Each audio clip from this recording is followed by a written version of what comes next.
Hello everyone, welcome to teaching online. इस video में हम chemistry structure of the atom chapter को continue करेंगे। इस वीडियो में हम क्वेश्चंस करेंगे पेज नंबर 52 के। तो स्टार्ट करते हैं। सो फर्स्ट क्वेश्चन है, if a number of electrons in an atom is 8। Electrons कितने हैं एटम में? 8 है।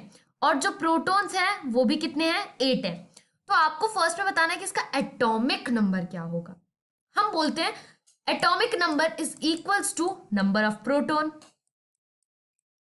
and number of proton is equals to electron।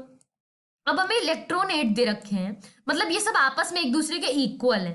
ठीक है, इलेक्ट्रॉन 8 है, प्रोटॉन 8 है, तो एटॉमिक नंबर भी कितना हुआ? 8। सो फर्स्ट का हमारा क्लियर हो गया कि atomic number is equals to number of proton is equals to 8।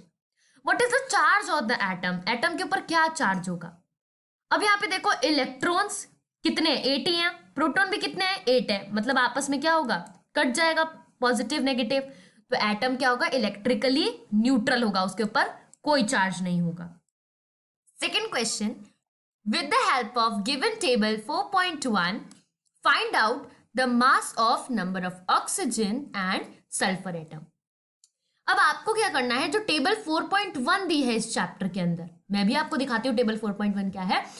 उसमें आपको मास निकालना है, किसका? ऑक्सीजन का और सल्फर एटम का। और का मतलब ये नहीं दोनों में से एक, और का मतलब दोनों का निकालना है, एंड। ओके, सो ये है टेबल 4.1, बिल्कुल एज इट इज आपके बुक में दी हुई है। हमको क्वेश्चन के अंदर ऑक्सीजन और सल्फर का मास निकालने के लिए बोला था। सो ये है ऑक्सीजन और ये है सल्फर, मैंने यहाँ पे मार्क कर दिया है। आप सब कुछ इसका ध्यान में रख लो। इसका एटॉमिक नंबर, प्रोटॉन और इलेक्ट्रॉन तीनों 8 है। इलेक्ट्रॉनिक कॉन्फ़िगरेशन भी आपका आता है, यहां तक कि इसका न्यूट्रॉन भी 8 है। ओके, और इसकी वैलेंसी 2 है।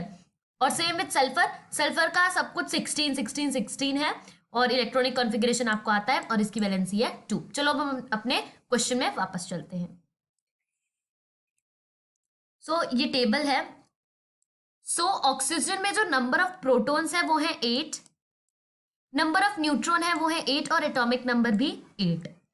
एटॉमिक मास कैसे निकालते हैं? Proton plus neutron. प्रोटॉन कितना है? 8। इलेक्ट्रॉन कितना है? 8। 8 प्लस 8 कितना कर दे? 16। आपको बस फॉर्मूला याद होना चाहिए। एटॉमिक मास निकालने का फॉर्मूला क्या होता है? प्रोटॉन और न्यूट्रॉन को प्लस कर दो। अभी हम टेबल में देख के आए हैं कि प्रोटॉन कितने होते हैं? 8। न्यूट्रॉन कितने होते हैं? 8। 8 प्लस 8 16। तो ये मास हो गया ऑक्सीजन का। सल्फर, सल्फर का कुछ अलग से फॉर्मूला नहीं है, यही फॉर्मूला है, प्रोटॉन प्लस न्यूट्रॉन। 16 प्लस 16 कर दो तो कितना होगा? 32। तो 32 सल्फर का मास हो गया। अब हम पेज नंबर 53 के क्वेश्चंस करेंगे। सो फर्स्ट क्वेश्चन है, for the symbol of H, H के सिंबल के लिए, डी के सिंबल के लिए एंड टी के सिंबल के लिए आपको क्या करना है? सब एटॉमिक पार्टिकल ढूंढने हैं। अब याद करो, ये एच किसके लिए था? एच था हाइड्रोजन, डीट्रियम, ट्रिटियम, याद है? सो आपको ये याद होना चाहिए कि एच किसके लिए था सिंबल? प्रोटियम के लिए। डी था किसके लिए? डीट्रियम के लिए। एंड टी था ट्रिटियम के लिए। अब हमको उसके अंदर के सब एटॉमिक पार्टिकल्स का लिखना है। ओके, तो प्रोटियम का एटॉमिक नंबर होता है 1, इसका मतलब उसके अंदर नंबर ऑफ प्रोटॉन भी होते हैं 1, उसके अंदर नंबर ऑफ इलेक्ट्रॉन भी होते हैं 1। और जैसा कि इसका सिंबल है H, और H किसका सिंबल होता है? हाइड्रोजन का। और हमने ये बात पढ़ी है न्यूट्रॉन वाले वीडियो में कि नंबर ऑफ न्यूट्रॉन हाइड्रोजन में हमेशा 0 होते हैं। ओके, और इसका मास नंबर भी कितना होता है? 1। मास नंबर निकालना है तो सिंपल प्रोटॉन प्लस इलेक्ट्रॉन कर दो, यहाँ पे मास 1 होता है इसका, क्योंकि आइसोटोप है। फिर उसके अंदर ड्यूट्रियम, ड्यूट्रियम के अंदर एटॉमिक नंबर है 1, नंबर ऑफ प्रोटॉन है 1, नंबर ऑफ इलेक्ट्रॉन है 1 एंड नंबर ऑफ न्यूट्रॉन भी 1 है और मास नंबर है इसका 2। मास नंबर क्या होता है? प्रोटॉन प्लस न्यूट्रॉन, इन दोनों को प्लस करोगे तो क्या आएगा? 2 आएगा। 1 प्लस 0 करोगे तो कितना आएगा? 1 आएगा। अब देखते हैं ट्रिटियम में, ट्रिटियम का भी एटॉमिक नंबर होता है 1। ये सारे क्या है? ये सारे आइसोटोप है और आइसोटोप का एटॉमिक नंबर सेम होता है। इसका भी एटॉमिक नंबर हुआ 1, नंबर ऑफ प्रोटॉन भी इसके अंदर हुए 1, नंबर ऑफ इलेक्ट्रॉन भी 1, लेकिन नंबर ऑफ न्यूट्रॉन कितना होते हैं? 2।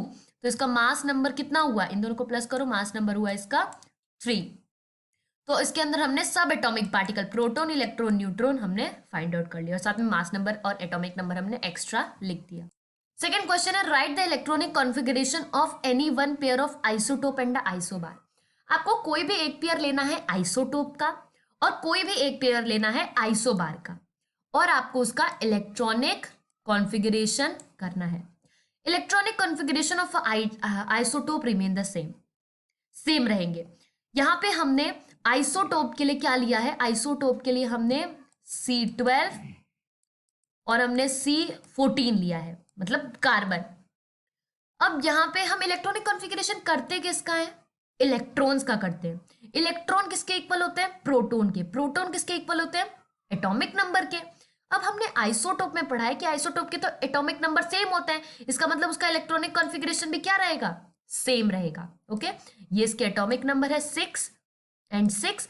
अब हम करते हैं, तो के शेल के अंदर 2 फिल होंगे, एल शेल के अंदर 4, और दोनों का सेम होगा। नेक्स्ट है आइसोबार। आइसोबार में हमने क्या पढ़ा कि atoms of the different element with the different atomic number. अब इसके अंदर एटॉमिक नंबर डिफरेंट हुआ, इसका मतलब प्रोटॉन्स भी डिफरेंट है, इलेक्ट्रॉन्स भी डिफरेंट है, इसका मतलब इनका इलेक्ट्रॉनिक कॉन्फ़िगरेशन भी डिफरेंट होगा। देखो यहाँ पे दोनों का इलेक्ट्रॉनिक कॉन्फ़िगरेशन क्या आया, 2 4। अब इसमें देखते हैं, हमने फेमस एग्जाम्पल भी पढ़ा था, क्या है वो, this carbon and argon, calcium. Calcium का एटॉमिक नंबर होता है मास नंबर होता है 14, और आर्गन का भी मास नंबर होता है 14। एटॉमिक नंबर होता है 20 और इसका होता है 18। सो के शेल में 2, एल शेल में 8, एम शेल में 8 एंड एन शेल में 2। तो इसका इलेक्ट्रॉनिक कॉन्फ़िगरेशन हुआ 2 8 8 एंड 2। इसके अंदर के शेल में 2, एल शेल में 8 एंड एम शेल में भी 8, तो इसका इलेक्ट्रॉनिक कॉन्फ़िगरेशन हुआ 2 8 8। अभी आप ध्यान से देखो तो इसमें सेम है, लेकिन इन दोनों में डिफरेंट है। क्यों डिफरेंट है, क्योंकि इनके एटॉमिक नंबर भी डिफरेंट है। सो इस वीडियो के लिए इतना ही, मिलेंगे नेक्स्ट वीडियो में जहां पे हम एक्सरसाइज के क्वेश्चंस शुरू करेंगे। Thank you very much.